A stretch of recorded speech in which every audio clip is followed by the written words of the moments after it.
Jean-Jacques Pagès, luthier à Mirecourt.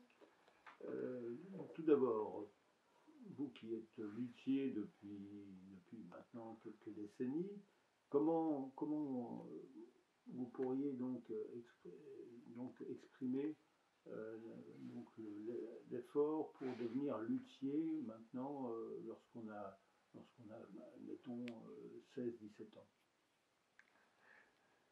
Le cursus aujourd'hui, il est assez clair et assez simple, c'est celui de l'école de lutherie. C'est un enseignement sur 3 ans qui se fait selon une méthode française, traditionnelle française. Sur les formations plus ou moins anciennes qui ont existé, c'était des formations plus traditionnelles, dans le sens où on avait un rapport maître-apprenti là c'est quasiment ancestral, comme ça se faisait au XVIIe et même avant, comme ça s'est toujours transmis de père en fils, mais ça c'est de maître à élève aussi.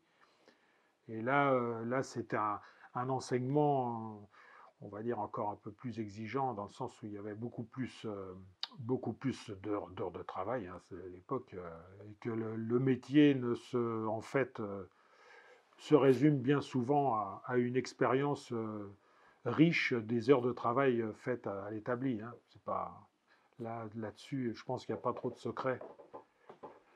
Et vous-même, donc au travers de votre expérience, vous avez donc réalisé différents instruments à cordes. Et quels sont ceux que vous préférez fabriquer? De toute façon, ma préférence va aux instruments du quatuor. Violon, alto, violoncelle, c'est la base de mon métier. C'est ce pourquoi j'ai beaucoup travaillé. C'est ce qui me passionne le plus. C'est des instruments qui sont, pour moi, les instruments les plus perfectionnés au niveau de la musique. Ça paraît curieux de dire ça parce qu'il n'y a pas grand-chose. C'est jamais que des pièces de bois assemblées, une boîte avec 4 cordes qui vibrent dessus. Mais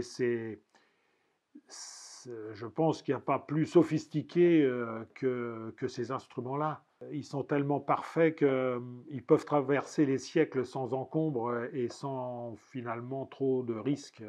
Ce qui fait qu'aujourd'hui, on a des instruments du XVIe siècle qui jouent encore aujourd'hui et qui font le bonheur des musiciens. Et notre rôle en tant que luthier fabricant, c'est finalement remplacer ce qui se détruit accidentellement bien souvent. Et on fournit des instruments qui sont là pour alimenter, on va dire, le patrimoine instrumental pour que tout le monde puisse jouer sur des instruments de qualité. Mais si les instruments n'avaient pas d'accident, en fait, on servirait à rien parce qu'il y a tellement d'instruments qui ont été faits par les siècles et qui pourraient être encore fonctionnels aujourd'hui qu'il y en aurait de trop. Mais bon, il y a des incendies, il y a des accidents, il y a des disparitions, ce qui fait que les instruments disparaissent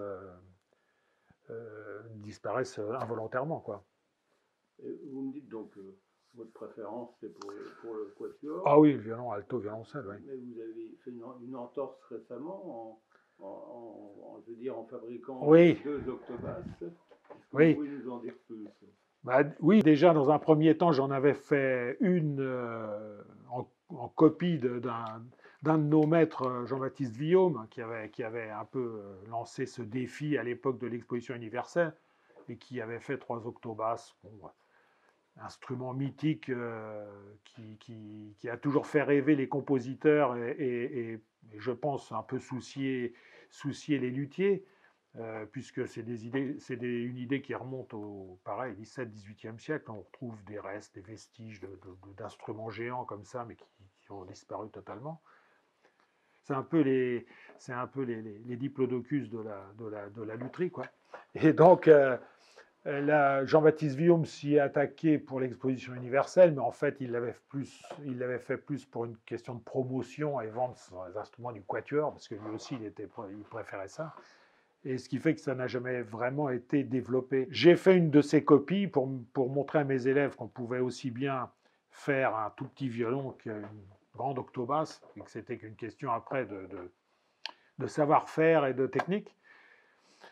Donc voilà, cette première Octobas, on a généré 2 autres qu'il a fallu cette fois-ci faire, mais en les développant au niveau technique pour qu'elles puissent être adoptées dans un orchestre du 21e siècle, aujourd'hui. Et là, c'était une autre histoire. C'était beaucoup plus compliqué. Mais bon, ça, on va dire que c'est des expériences qu'on peut tenter quand on est comme moi en fin de carrière et que j'attends plus on va dire de vendre plus que ça des instruments pour vivre, ce qui fait que je pouvais prendre le risque de perdre du temps sur un instrument qui pouvait ou pas être réussi en fonction de l'avancement du travail. Donc c'est un risque que j'ai pris en toute connaissance de cause, en prenant mes risques. Mais bon, j'aurais pas pu faire ça en début de carrière, c'est pas possible. C'est tout bien, merci en tout cas.